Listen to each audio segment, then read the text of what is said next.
But kind of medium hard? Yeah. Okay, so it just went on. Yeah, we need Are you wait. ready? I'm ready right now. You ready? Do you want me to help you do it, or are you going to do it by yourself? Yep, just soft. Go ahead, hit it right there. All right. We have been gavelled to order. Councilmember Cano's son, who is joining us. My name is Elizabeth Glidden, and I am the chair of the Intergovernmental Relations Committee. This is our regularly scheduled meeting, and I am joined today by a quorum of our committee, including Councilmembers Andrew Johnson, Councilmember Cano, Fry, and Quincy. And we are very excited today to have a large contingent here from the Metropolitan Council, and we will get to them in a moment, but I just wanted to say again, thank you so very much for spending your time to come here and be part of our meeting today. We have some additions to our federal and state legislative agendas, and so I'm going to call up Mr. Ranieri to start introducing some of these topics to us. We will have short presentations and then vote on these items. I will note for committee members that for item 1B, we will move to postpone that item for a cycle because we are still reviewing appropriate language with Mr. Streitz and Mr. Ranieri and some outside stakeholders. So, Mr. Ranieri. Madam Chair, thank you so much. My name is Gene Ranieri. I'm the Director of Government Relations for the City of Minneapolis. First item we have is a federal agenda item. It is basically to redraft the introductory statement on our policy on immigration.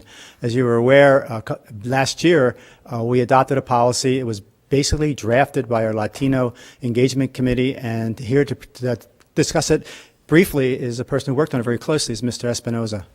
Okay, Mr. Espinoza, please come forward. Chair, good evening, council members. So I will be very brief, and what you have in front of you is the principles of immigration reform that the council passed and adopted in January 2013. The Latino Engagement Task Force, it's formed from professionals, business people, college students, high school students, mothers, and it's a reflection of the community. I just want to speak about the community engagement process that we use and the impact in the community. If you have questions related to the principles, we can. I'll be very happy to answer any of the questions or discuss with you later. Over the summer in 2012, we have over 20 community meetings and community forums.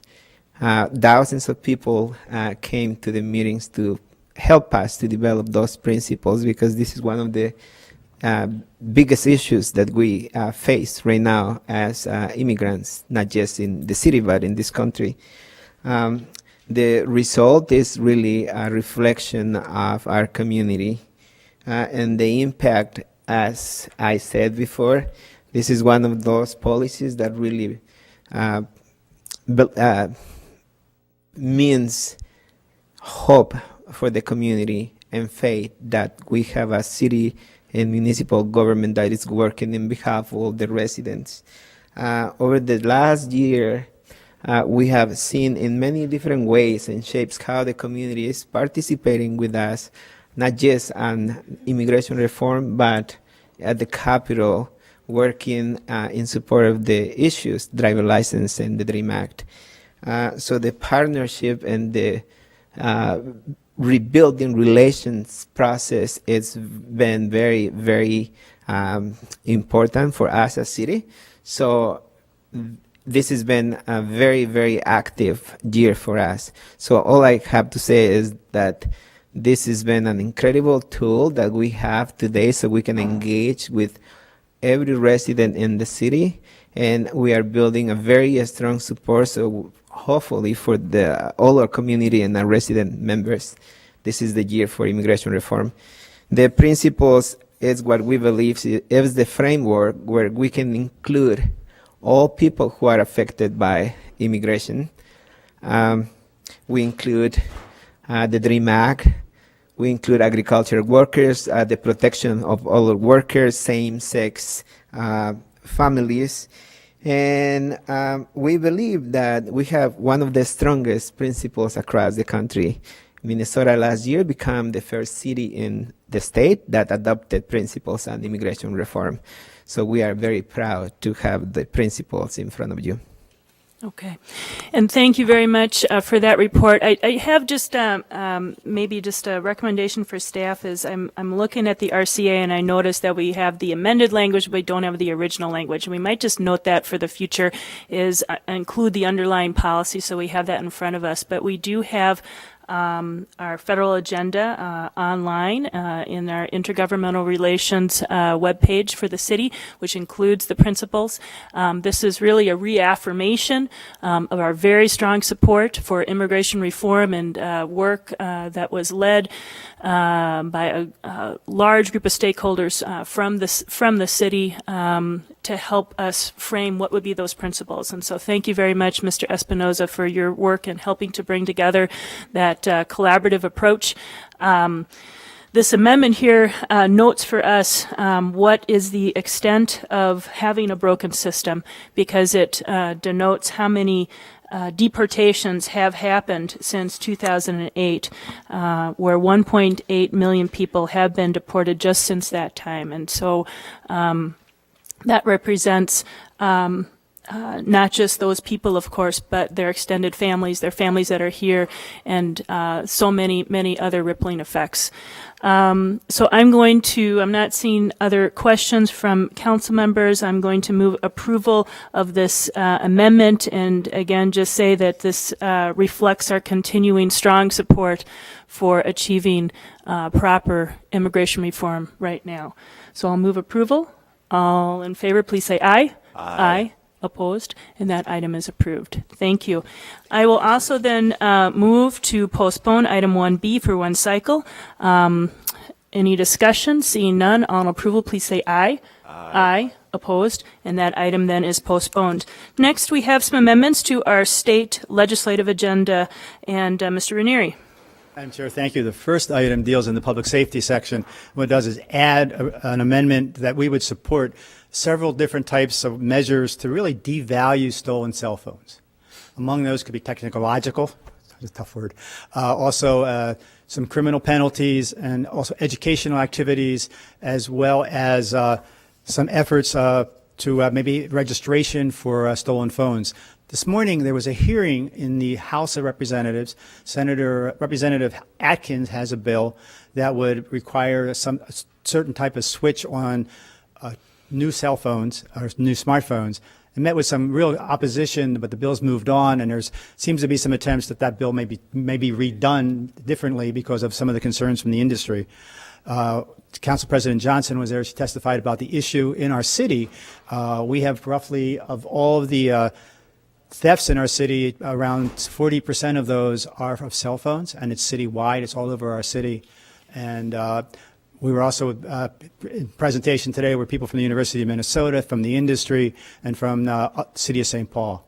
So, Madam Chair, that is basically what we're doing, is to suggest that there be several ways to try and curb this problem. And it's just not technology, and it's just not education. And Council President, I mentioned you were here. You were at the meeting this morning. Okay, thank you very much. Councilmember Andrew Johnson. Thank you, Madam Chair. I am very much supportive of the efforts to devalue stolen mobile phones, everything from a list to heightened criminal penalties. I sure hope our legislators are listening to technologists in the industry, because as is often the case with a lot of good intentions, I can see any sort of kill switch has been put as a potential serious security concern, especially when you consider the possibility for hackers to be able to mass shut off phones or individually shut off phones and things like that. So I do support the efforts, and I sure hope that they move towards something that is not going to be susceptible to such an attack. Thank you. All right, I'm not seeing further comment. Council President Johnson. Thank you, Madam Chair, and I apologize for being late, but actually, Councilmember Johnson, that was discussed today at the hearing, and a number of the legislators had that same concern, and it was interesting, to hear that, and I had read a commentary in the paper too about that sort of same issue. But I think Representative Atkins is, how do I want to say it? What did he say? He'd been contacted just last evening by a couple of the carriers to.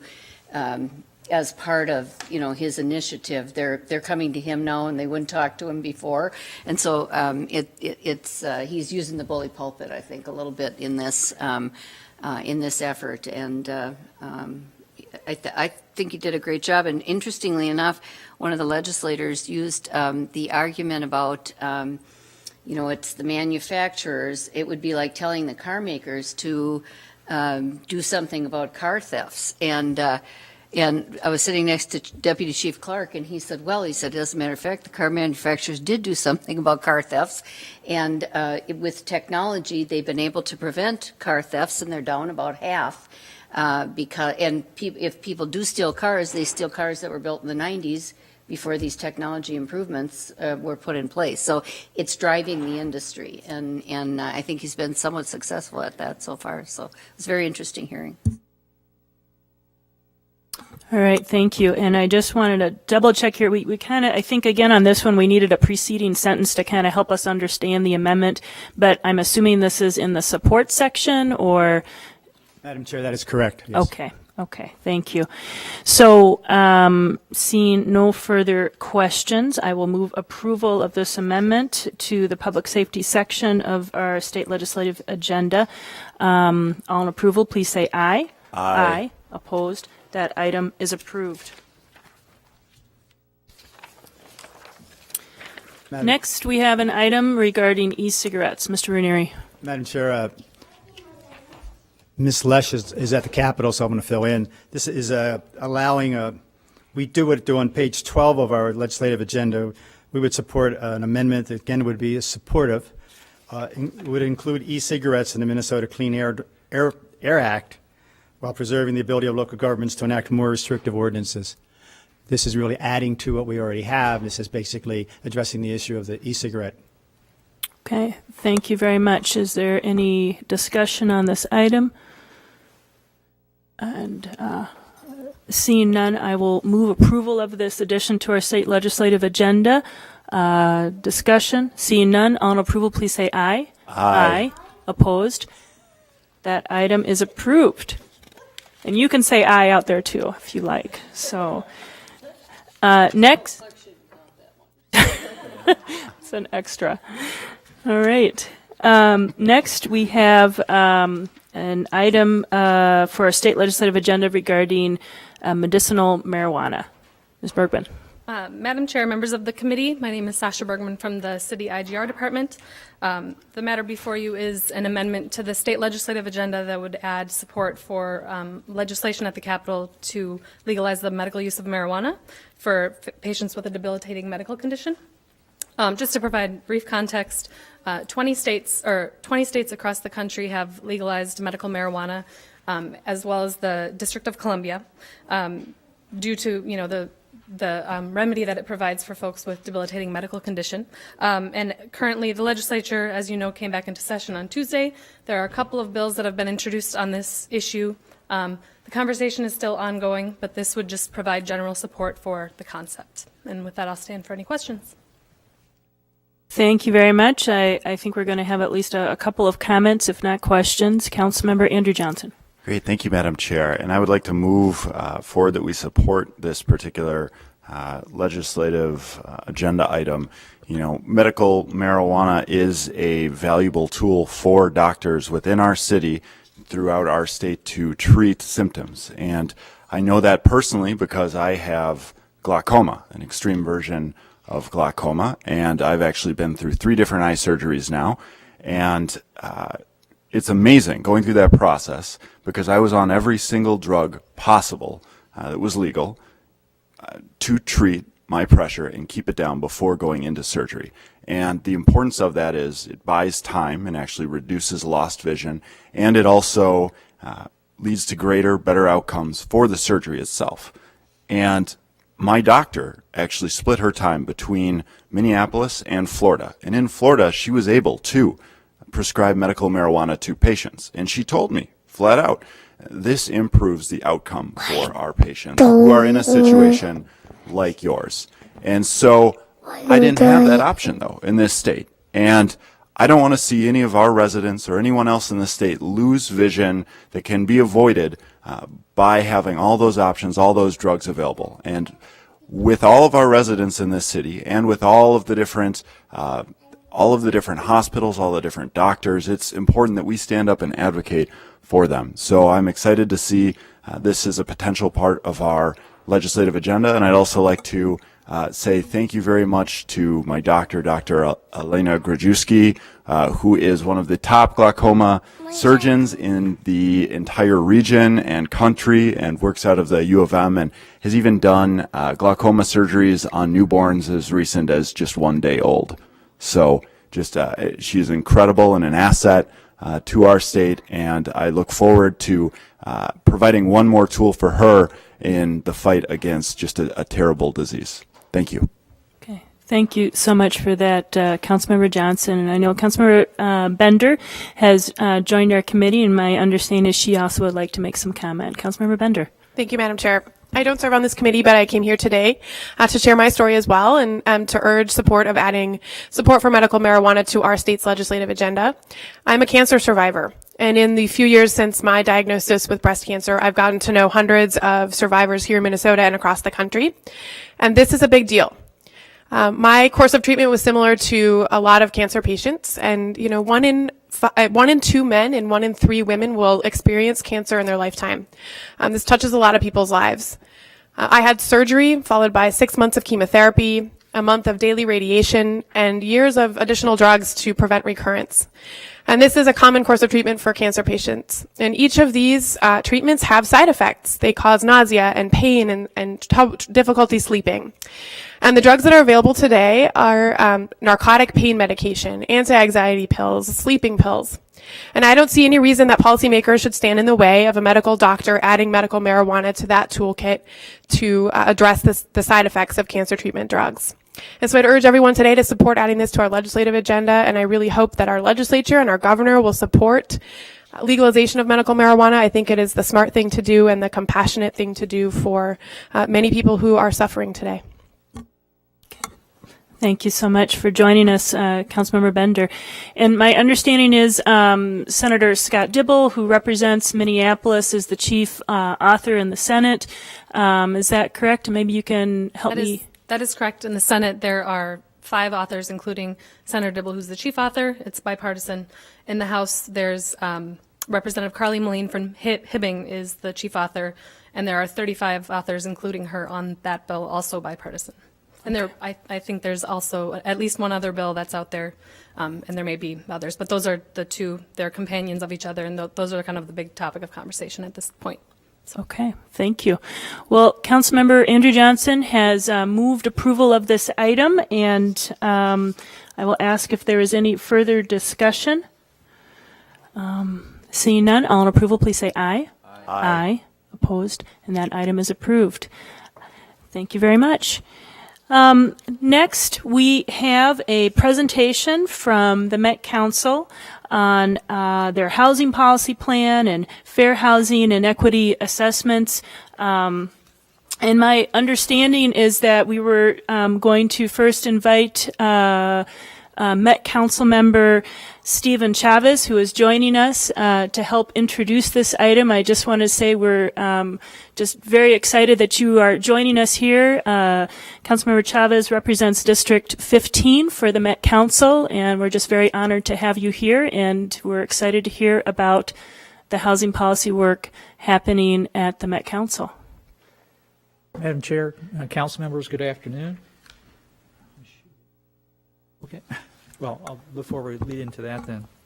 And I think we have someone who's going to come and assist you here. So While we're waiting for technical assistance, good afternoon. Thanks for the opportunity to be able to speak with you just for a few minutes. I'm only going to talk about 5-6 minutes.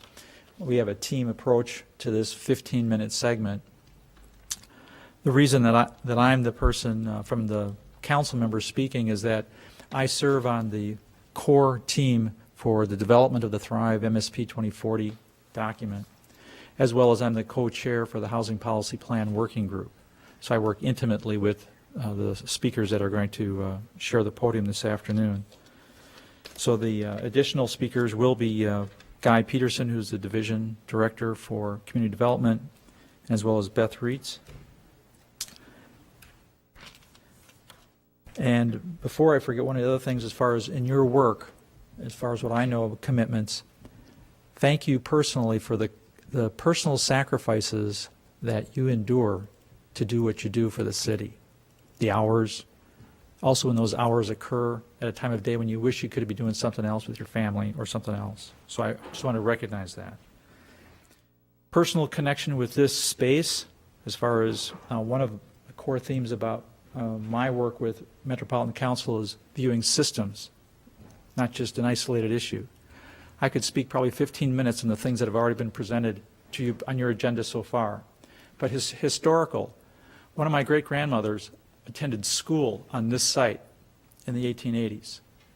Direct connection. Several years ago, down the hall, I've served as conciliation court judge for Hennepin County. So the space is rather intimate for me. As far as the quick agenda for this, we're going to blast through just a handful of slides as a refresher about the role of Met Council that may intersect with your work. Then an update on the Thrive MSP 2040, a document that we just released yesterday afternoon for public comment. And then also talk about a document that we're close to finishing, probably another 30 days. What we call the legal term for it is Fair Housing Equity Assessment. We've identified another much more friendly name for that tool. But to speak to that, at a very high level, the Thrive MSP 2040 is what I affectionately refer to as a strategic plan for the region, looking out 30 years. And it's a 10-year refresh every 10 years as required by state statute, dealing with specific systems, statutory systems within the jurisdiction of the Metropolitan Council. So let's just pass through these slides. First slide up is just a diagram showing the 7 counties within the region that are within the jurisdiction of the Metropolitan Council. Metropolitan Council was created in 1967. Another connection, and I did not choose this slide. This is the one that's posted at the website with my colleagues. We're appointed by the governor. There's 16 districts plus the chair. Again, a historical connection I have with the Metropolitan Council. A long time ago in a galaxy far, far away in the spring of 1974, I interned with the Metropolitan Council. And in the course of my career, I've served 15 years in various appointed committees, commissions, et cetera. How did we get here? Back in the 50s, 60s, and even I remember issues wrapped around growth, spaces, water pollution, and then also the transit system and the sewer systems that were really very, very decentralized and not functioning well. 2 core things to remember with the Metropolitan Council. There is primarily the planning side, which we're going to talk about pretty much this afternoon, and then also the operations side. The operations side is what you see down on the street, light rail and the buses. You may not see it, but it's in the underground as far as the wastewater treatment system. And as far as the planning, we're going to get into talking about that somewhat this afternoon. So then we touched here on also the regional parks. We do not operate or own regional parks, but we help fund the acquisition and development of parks. Examples in the county for Hennepin County, 3 Rivers, classic one. As far as the planning side, we plan for the regional systems that we just touched on. We work with the cities, such as the city of Minneapolis, on your comprehensive plan, also zoning, and then I also serve one of the 2 council members for the city of Minneapolis, Councilmember Gary Cunningham. You might recognize that name a little bit. He's the chair for the Community Development Committee. He and I serve on that committee, so we get involved in reviewing the approval of local comprehensive plans and their updates and amendments. The services touched on transit, wastewater services, also Metro HRA, which is the lead-in, the entree to the conversation, the rest of this presentation. Core, dealing with a very important issue for me is affordable housing. Our priorities at this point, again, 21st century transportation system, reliable funding that's a perpetual challenge at the moment. That's what's going to be part of the legislative agenda this session again. Economic prosperity for the region. So we're really focusing on what type of investments are going to drive the economy, and also then housing. With that, we'll turn it over to Guy. You want to talk about Thrive MSP 2040? Thank you. Thank you very much. Thank you, Madam Chair. Welcome. Committee members. As Steve has indicated, we are in the process. We've now adopted for public comment our Thrive MSP document, our Regional Development Framework document, and beginning that process. It's the 10-year plan to guide the growth and change in our region. It includes our land use policy and our forecasts for growth in the region, and will, of course, when adopted, replace the Regional Development Framework of 2030 document. And I might just ask you to reintroduce yourself to the committee, because we are also, there's, we have a loyal viewership. Yes, I'm Guy as well. Peterson. I'm the Director of the Community Development Division at the Metropolitan Council. Thank you so much. So, the Thrive MSP 2040 lays forth the vision, the policies, and the plan, future patterns of growth and redevelopment of the region, speaks to regional service delivery and facilities, and about expanded housing opportunities. And that was really what we were going to just touch upon briefly upon it about it. I would reiterate that we're in about a 2-month public comment period, and would welcome any comments and review from the City of Minneapolis on the document. Jean asked us to focus on the issue of housing at this presentation, so we were going to spend some time updating you on the housing policy plan work, and then Beth Reitz will speak to you about the Fair Housing and Equity Assessment. And I am going to be brief, but I did want to just indicate to you that the Council is preparing a new housing policy plan document that we hope will be consistent with the outcomes and principles being developed, that have been developed in Thrive MSP 2040, and in particular, emphasizing and relating to the issues of advancing affordable housing opportunities in the region and providing housing choice for our region's residents. Now, the Council has had, obviously, housing policy plans in the past, but the truth is we have not had one that's been in force since the 1990s, and even then, that plan in the 1990s had been written in 1985. So this Council has come on board and very much wanted us to prepare a housing policy plan addressing affordable housing issues in this region. So it's our intention to continue the work that we started last summer with our housing policy plan work group, writing the document this summer and presenting it to our Council, and obviously we'll have a public comment process with it also this coming fall. On the document. I do want to say a few other particulars on the timeline. As I just indicated, the group had its first meeting last summer. They've been meeting on a regular basis every month to look at various policy identification issues, implementation and resource questions, and success measurements. We are targeting, they've been meeting every month. As I indicated, we hope to be at a point where we'll have a draft document prepared this summer and then present it to the Council in the fall.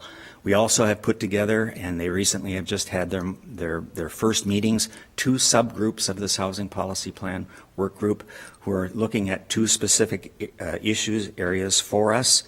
They're looking at the issue of affordable housing needs allocation. These are the needs numbers that through the Metropolitan Land Planning Act, that we provide guidance and direction to local governments to address each community is to address its share of the region's affordable housing need. And so determining what that share is part of this needs allocation process that we have our work group, one of our subgroups, working on. Okay. We do have a question from Council Certainly. President Johnson. Thank you, Madam Chair. Mr. Peterson, so how is this equity plan going to inform, or the equity document going to inform the housing policy plan? I would ask you, Madam Chair, Councilmember Johnson, I'd ask that you wait for Okay, Beth no Reach problem. to address that. Okay. And then the second group that we have, subgroup that's working on it, is looking at housing performance scores. And this is a process that we've had in place since the 1970s at the council, although it too was out of vogue in the 90s. You may recognize, some of you, the old housing policy 13 or 39 that the Metropolitan Council had that we used when we were evaluating requests for federal monies back when A95 review existed.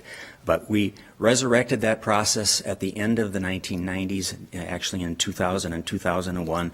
It's commonly called the housing performance scores, but it needs to be relooked at, the criteria in which we assess the affordable housing performance of communities. We need to relook at those criteria, and that is what one of the other subgroups is helping us do in this housing policy plan work.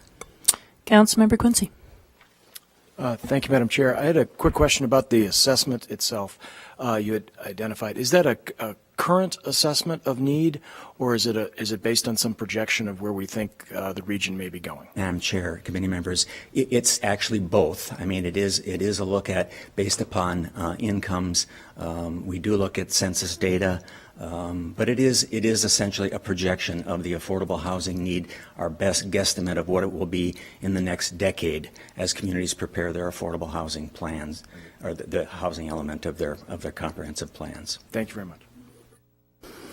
So, as you, I'm sure all know, our region has many talented housing and community development experts that have a wide range of experience and perspectives and knowledge, and the council very much wanted to tap into that, to draw upon that experience and expertise, and that's why we put together a housing policy plan work group. You see before you the charge to the group to help identify some key housing issues, help us develop policies and implementation options that will be consistent with Thrive MSP 2040, and to help build a constituency to promote and implement regional housing goals and policies. And then finally, a little bit about the group. It's a large group. We have 26 members that are serving on this housing policy plan work group. They come from a variety of perspectives and experience and geographies. We have a representative from the Alliance for Metropolitan Stability, from Nexus Community Partners, Metro Cities, Urban Land Institute, Regional Council of Mayors, Minnesota Housing, a person from the real estate industry, Builders Association of the Twin Cities, and in fact we have 9 people that represent local government that serve on the committee. So we have a breadth of experience and expertise and people that are knowledgeable about and touch affordable housing. The group is co-chaired by Councilmember Chavez, as was indicated earlier, and we hope to continue their work. We've been examining a lot of affordable housing issues, and we will continue to do so and prepare that document to bring to the council and for public comment later this year. So with that, Madam Chair, I'd be happy to answer any specific questions, but that's a basic overview of our work that we're doing on the housing policy plan. Okay. And then there's speakers to follow you. Madam Chair, Beth Reitz is going to speak specifically to the fair housing and equity assessment. Okay. But she'll be talking about things that, the intersections of that work. Okay. With I housing. think why don't we wait until we kind of get through the presentations and then we can understand where the Certainly, questions absolutely. lie. Thank you.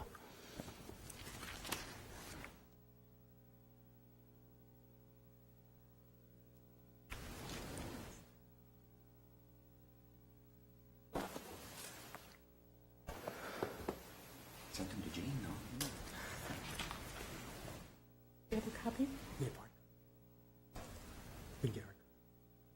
If you would, We'll please. pass them out. Yeah. Council members, thank you. My name is Beth Reitz. I'm the director of the Council's Housing and Livable Communities Department, and manage and oversee the Council's Housing Authority as well as the Livable Communities grants provided to cities. And additionally, have been working specifically on the new report that you all know as the Fair Housing and Equity Assessment. That was a name that was given to it by the Department of Housing and Urban Development. And we have now changed the name just to one that is that we have just renamed the report to be called the Choice, Place, and Opportunity and Equity Assessment of the Twin Cities region. So you'll more than likely hear about it going into the future more as the CPO rather than as the FHEA. As I understand it, you have copies of my slides rather than, is that correct? We just had them passed out. Okay. Then I will work off of those. I think I am it's towards on the end. slide 19, if that helps you. Let's just double check. We're just double checking we know where to go here. Madam Chair, members, I think it starts on page 9 of the handout. Okay, page 9. We're there. Okay, so I am now on the third slide of that. So the top of the slide says eliminating disparities. All right. Does that help? All right, great. So the report is important because it is leading the council and our regional partners to look at place-based policies and investments and how they impact the racial disparities seen in our region. Metropolitan Council Chair Sue Haig focused her State of the Region address on January 27th on the racial disparities of the region and emphasized these statistics. If everyone in the Twin Cities in 2040 enjoyed the same socioeconomic profile as white non-Latino people do today, there would be 182,000 more people with a high school diploma, 137,000 more people with jobs, 298,000 fewer people living in poverty, an additional $34.5 billion in personal income in the region, and 216,000 more households that own their own home.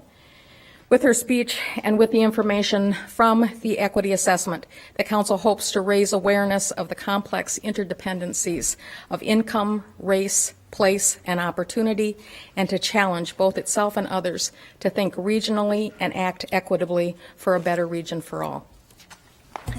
The equity assessment is just that. It's an assessment on a regional scale of the disparities in the region, the poverty trends, racial trends, the place-based dynamics of racial disparities, including barriers to housing choice. And I think just when you turn to additional slides, you might just give a heads up to us and to Mr. Ranieri, and then we can follow your presentation. Thank you. So I have flipped to the next slide that lists the different sections of the report. So again, racial disparities, poverty trends, racial trends, place-based dynamics of racial disparities, then a term that HUD asked us to look at specifically by them requiring us to do this plan or to do this assessment because it is a requirement of a $5 million grant that the council received to do a sustainable communities regional planning grant from the Department of Housing and Urban Development. And specifically, they asked us to look at, in the region, the racially concentrated areas of poverty. To also look at opportunity in the region, public policies and investments, council policy, and then responses from regional partners. And looking at the things that they are already doing and planning to do in the region related to reducing disparities. Specifically, racially concentrated areas of poverty, and if you flip to the next slide, are places in the region where more than 50% of the residents are people of color and where more than 40% of the residents have incomes below 185% of the federal poverty rate.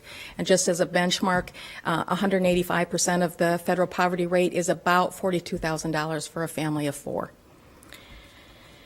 The maps that I'm going to show you on the next slides demonstrate how the RCAPs, the geographies specifically, the census tracts in the region where more than 50% of the residents are people of color and more than 40% of the residents are living in poverty, and how those census tracts have changed over the last 20 years. So if you'll flip to the next slide and concentrate on the areas that are both blue and that show the hatch marks.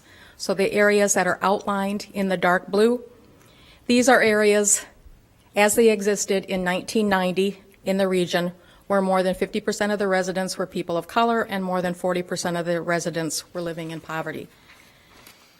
If you flip to the next slide, you see how it changed by the year 2000. But most dramatically, you'll notice as you change to the next, how they exist currently in our region. Specifically for the city of Minneapolis, I think first, let me tell you that the area farthest to the south is primarily the airport and the cemetery, and when that is blocked out in a map, the actual land mass associated that has housing in it is very small. So it is somewhat of an anomaly that it shows up that large. But if you look at the South Minneapolis RCAP and the North Minneapolis RCAP, specifically the South Minneapolis RCAP is 20 census tracts with 13 neighborhoods. Excuse me, did I say? That's the North Minneapolis RCAP is 20 census tracts and 13 neighborhoods, and the South Minneapolis RCAP is 18 census tracts and about 8 neighborhoods. If you flip to the next map, And just so I'm clarifying what you're saying, those are the areas that meet whatever this definition of racially concentrated areas of poverty are. Exactly. Okay. Exactly. All And right. the areas, just to give you a reference, on those 3 maps, you'll also notice that if there is just blue shaded, those are areas where the poverty component or benchmark is met, but not the racial component. Then you'll also notice in some of the maps, there is white areas that are hatch marked, where it meets the definition of the racial concentration, but not the poverty definition. And then I just have one more kind of question because it's hard to read the map from this view, and I know we'll get another opportunity. But outside of the city of Minneapolis and the city of St. Paul, what other cities have census tracts that meet this definition of racially concentrated areas of poverty? Brooklyn Park, Brooklyn Center, Richfield, and a very, very small part of Bloomington Okay. at this point in time. And how many census tracts are located in those 4 cities? I can tell you the largest one, the St. Paul. Actually, we've broken it down into several different, because there are different parts of that large contiguous. The East St. Paul RCAP is 16 census tracts. The West St. Paul RCAP is 2 census tracts. The Dale Summit University is 11. The St. Paul North End is 4. The Brooklyn Park, Brooklyn Center, all total is 5. And then Richfield, and what was the other city? Richfield, actually it's the area that I called out as being near the airport, is 4 census tracts in total, with a small portion in Richfield. Okay. And to the very, very south, a very small part of Bloomington, keeping in mind that in the Bloomington section, there are very, very few housing units. Okay, thank you.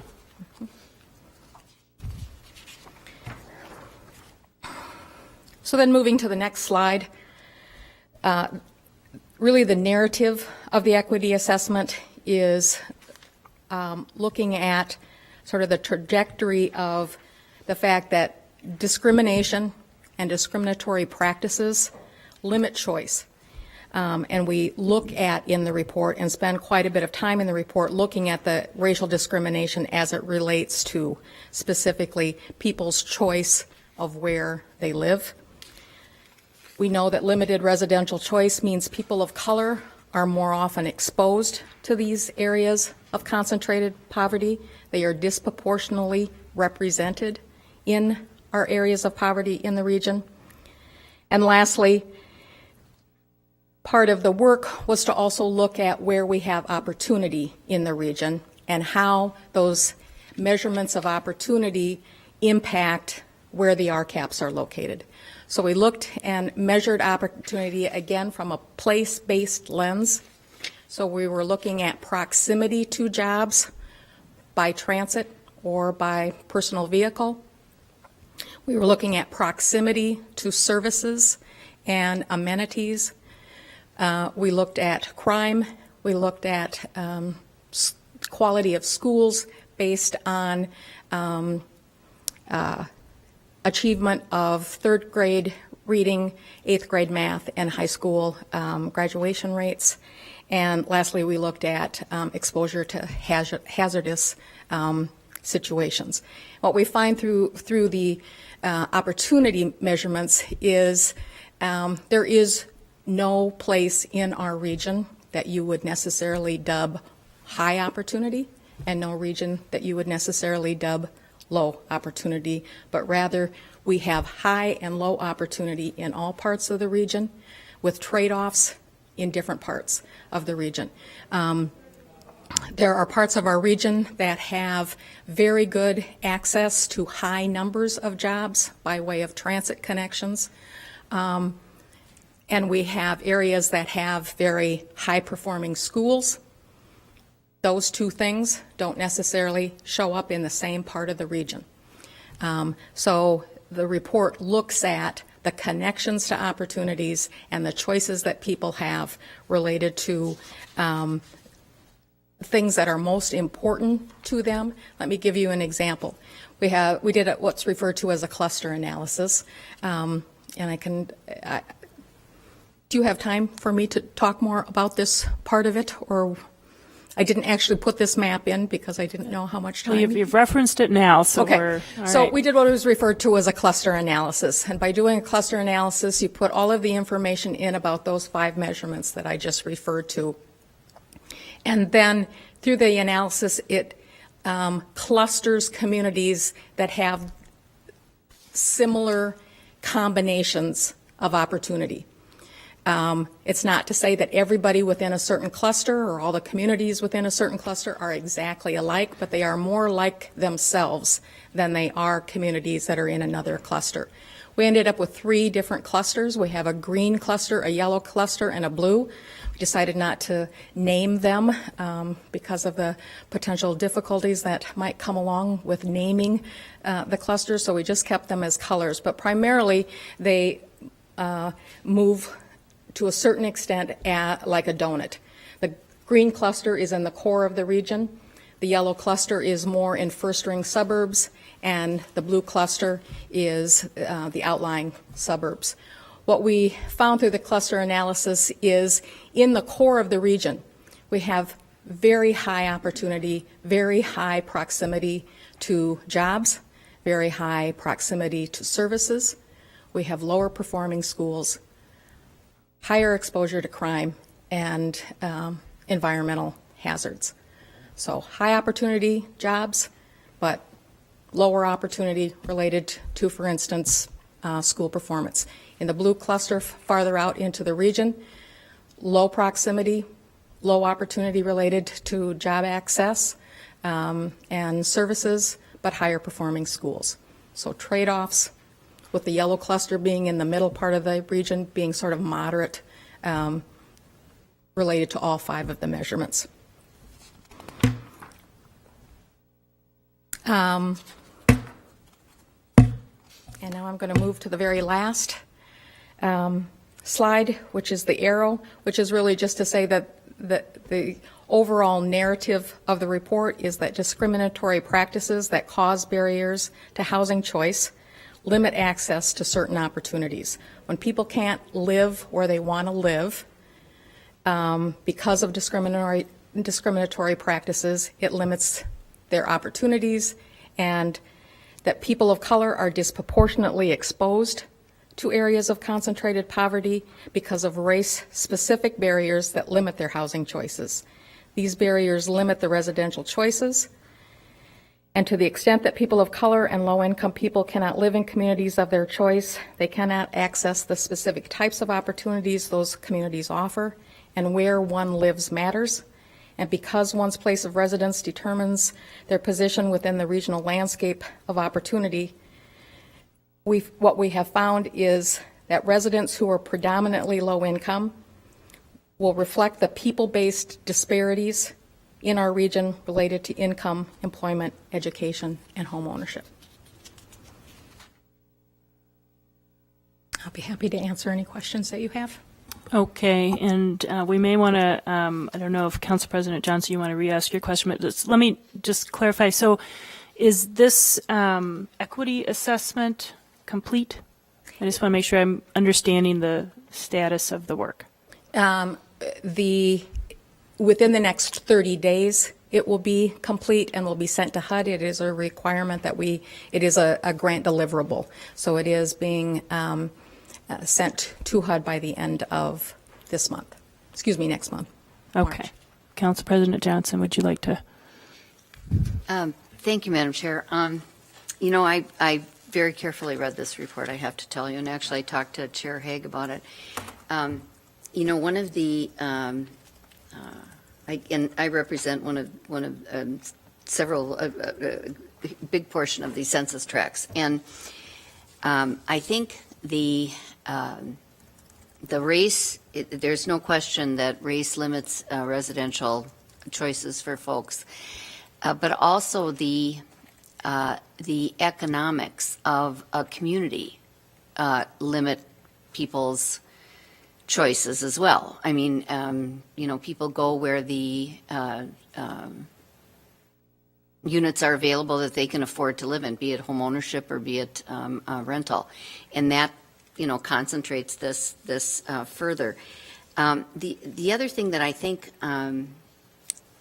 we see, and I'm going to write a personal response on this. I just think it's really dramatic what this concentration has done to the community that I grew up in and continue to live in, and it is very distressing to me because it isn't just that, and it's awful that children have poorer test scores, but and perhaps you can correct me. You measured test scores from children who go to school in these census tracts. Am I correct? You didn't measure every child from that census tract where they went to school? Correct. Okay, so half of the children in North Minneapolis in elementary school go to a school that is other than a Minneapolis public school.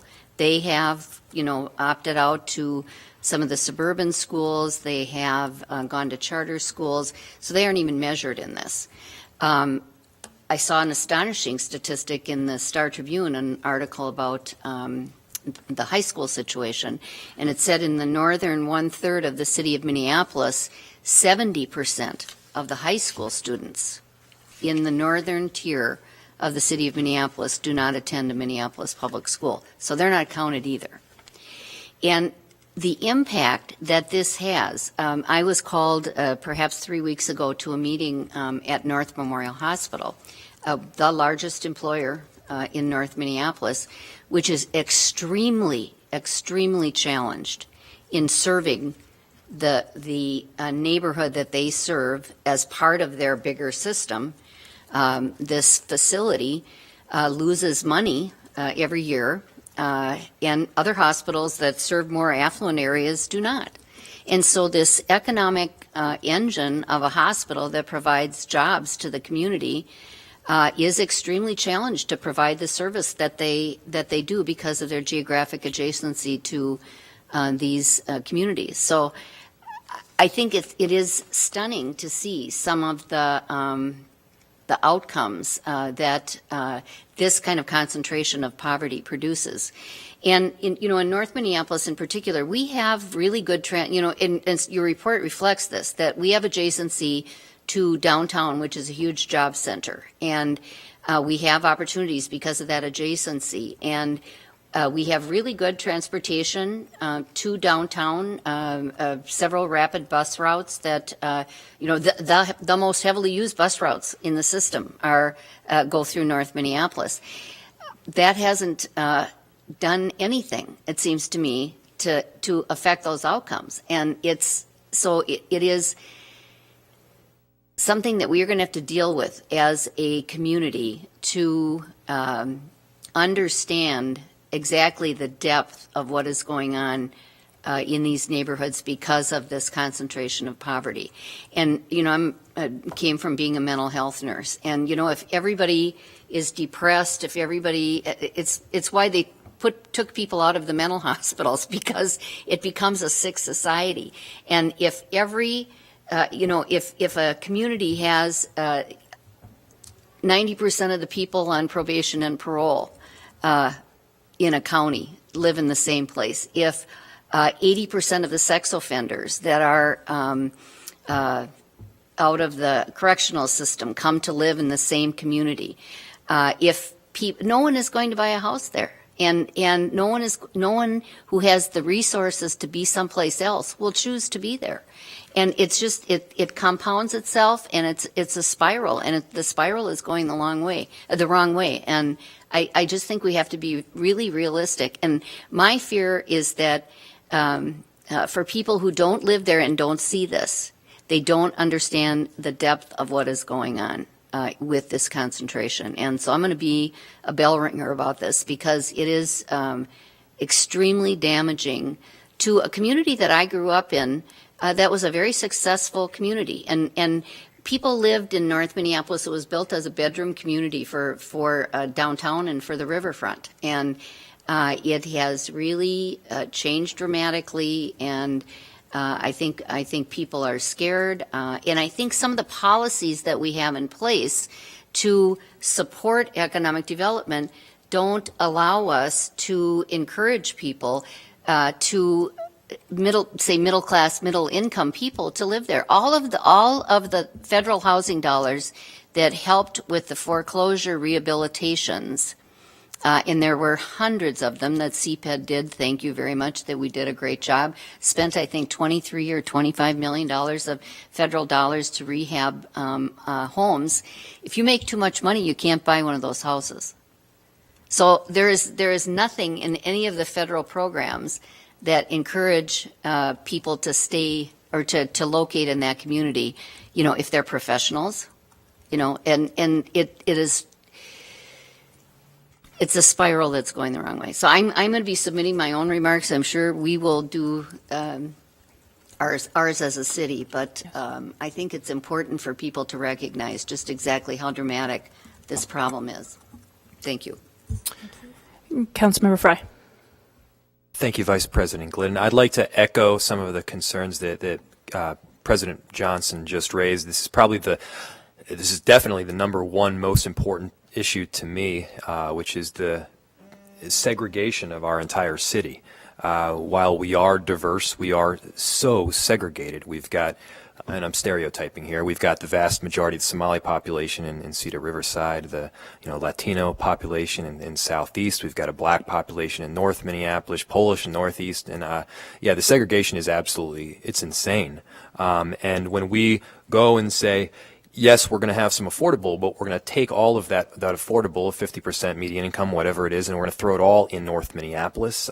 That, in my mind, only adds to the segregation that we already have. I think that we need to make hard decisions here, and one of those hard decisions that is not necessarily politically expedient is you say, look, we need affordable in middle and upper income areas. Some of those middle and upper income areas are, of course, in my ward, but if you look at the statistics on this, and actually if you I don't think I can direct you to do this, but I would encourage any of us to do this, the studies on this, the statistics on having affordable in middle and upper income areas in an urban environment, it works. it really works. Because you have people who are on different schedules. You have someone who's working the night shift. You have someone who's working from midnight to 7 a.m. And you have eyes on the street at all times of the day. It's not just attorneys that are going downtown at 9 a.m. and leaving at 5:30 p.m. Additionally, I think we need to look at how we are placing the funding for our affordable housing programs. It's my understanding that one of the ways is you have to have, if you decide to have a mixed use, and by mixed use I'm not talking about retail and residential. I'm talking about affordable and market rate. Mixed income. Mixed income. There you go. I should have said that. Mixed income, you can only get the funding if you're up to 20% or above 20%, 20% or above. Now, but in talking with many developers, they'll say, hey, you know, this is something that we would look at, but 20% is really a major barrier because it'll decrease the ability for a lot of the market rate to sell. Now, if it were 15 or 10%, however, they would be able to sell these market rate apartments. So let's revamp this and make it, rather than a steadfast 20%, let's have it as a sliding scale, and the developer can choose. Say, oh, this is an instance where we can do 10 or 15%. This is an instance where we can do 5%. Now, they're not going to get as much funding if they do 5%, but they will get some nonetheless, and I think that would hugely benefit the community, and more importantly, it would desegregate our communities, which I think that it's just a stranglehold on our city right now. So I have more of a question that's kind of about how you think you're going to use this assessment. Is it going to be incorporated in the overall housing policy plan? Has there been some thought on how it will influence your work or your resource allocation? I just want to hear a little bit more about how this will be utilized for the Met Council. I'm just looking to see if someone else Okay, I know. wants to. That's to what jump Mr. in, Bourne but- said he was here for. I guess Councilmember Chavez, perhaps. Thank you. Madam Chair and members, compound answer. I think Beth may have referred to it before. I may have touched on it. The operative verb that we use is inform. The FHE, I don't anticipate at this moment. It could be, as far as the housing policy plan. The housing policy plan doesn't exist like this yet. Right. We're in the midst of discussions with the group. The FHEA could be an exhibit to it, but it's really more of informing of. It's an intersection. Again, keep in mind that it's an assessment. It's not a plan. What we're working on now is the plan.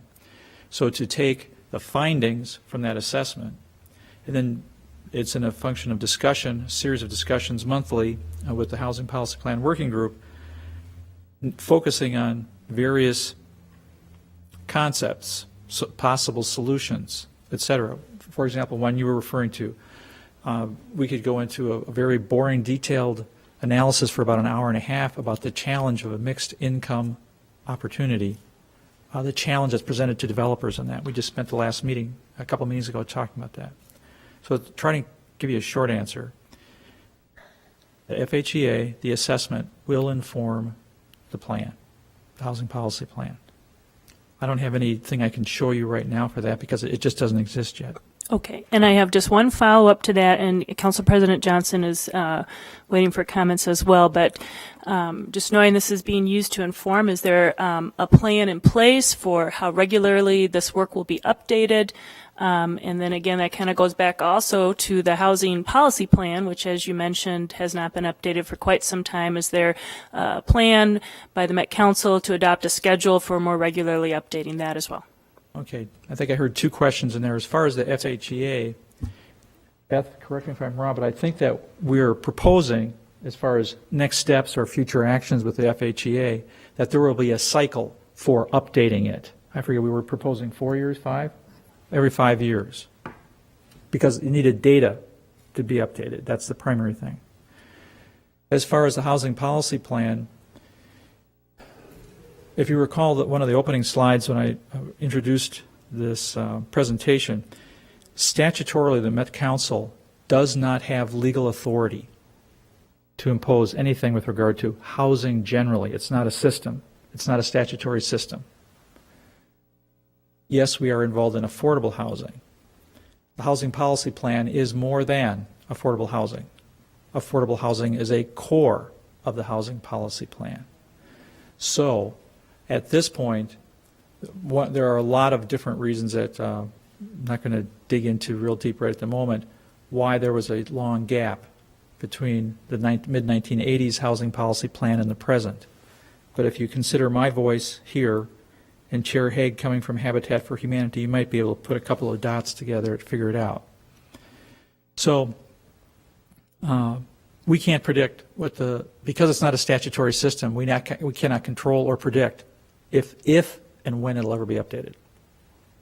Thank you, Councilmember. Council President Johnson. Thank you, Madam Chair. And this report was really timely, and of course it's one of about 3 housing reports that's swirling around, and Yes. And conversation back and forth, and I think legitimate conversation, actually very helpful, and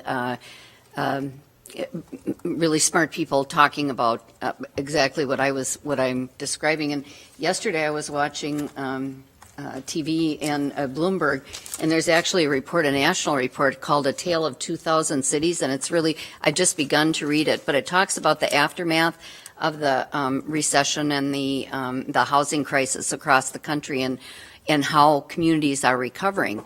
And one of the other things I was thinking about is that when you have some of these economic bumps too, when you have a community that is really struggling, the road back up is far, far, far, far slower, and maybe never gets there, compared to communities that are in better shape fiscally, or better shape economically, I guess is the thing to say. And so I think sometimes too that depressed economy, particularly in North Minneapolis, made us more vulnerable to some of the terrible real estate practices that went on, including predatory lending, including mortgage fraud. All those sort of things are, when you have a community that's economically struggling, it makes them very, very vulnerable to that kind of economic cycle that's bigger than you or I or all of us. It was a national thing, but that's where it gets centralized, because that's where the problems are. The other thing that happens then is it leaves that community very vulnerable. We've had so many foreclosures and properties that have been transacted and moved, and then the next cycle comes in of people buying real estate at very depressed prices and turning them from what was originally home ownership into rental, which further exacerbates the cycle. And it's a cycle that is so hard on people who originally their home was their family's investment, and we are by our actions and the actions of people around us further impoverishing people who really that was all they had, and their values. I mean, I talk to neighbors all the time who are underwater on their mortgages, and they're hanging on by their teeth, and people thought they could put their kids through college with the equity in their homes, and it's not there. And it is really a terrible dynamic. And as Councilmember Fry said, it is so isolated in this community.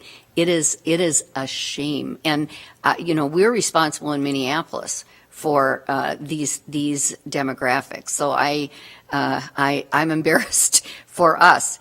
We have I just recently asked for a update on the numbers of Section 8 vouchers, because a lot of the stuff that's going on, a lot of this information doesn't include Section 8, right, which is a huge program. I think you have 4,500 or 5,000 vouchers, and we have kind of almost the same number, or maybe you have a little more than us. But in Minneapolis, the wards 4 and 5, North Minneapolis, have more Section 8 vouchers used in them than wards 7, 8, 9, 10, 11, 12, and 13 put together. And that increases segregation. And it is wrong. And so, I mean, it's incumbent on the council, but it's incumbent on us also to do something about this in our community. Thank you. Thank you. Just to try and close out that thought, to connect your two comments. For years, I have been advocating for bodies to view housing in your communities as a system, not a legal statutory system, but just as a portfolio. The same thing, if you think about whenever you've gone to a car dealership, you will see different price points for vehicles.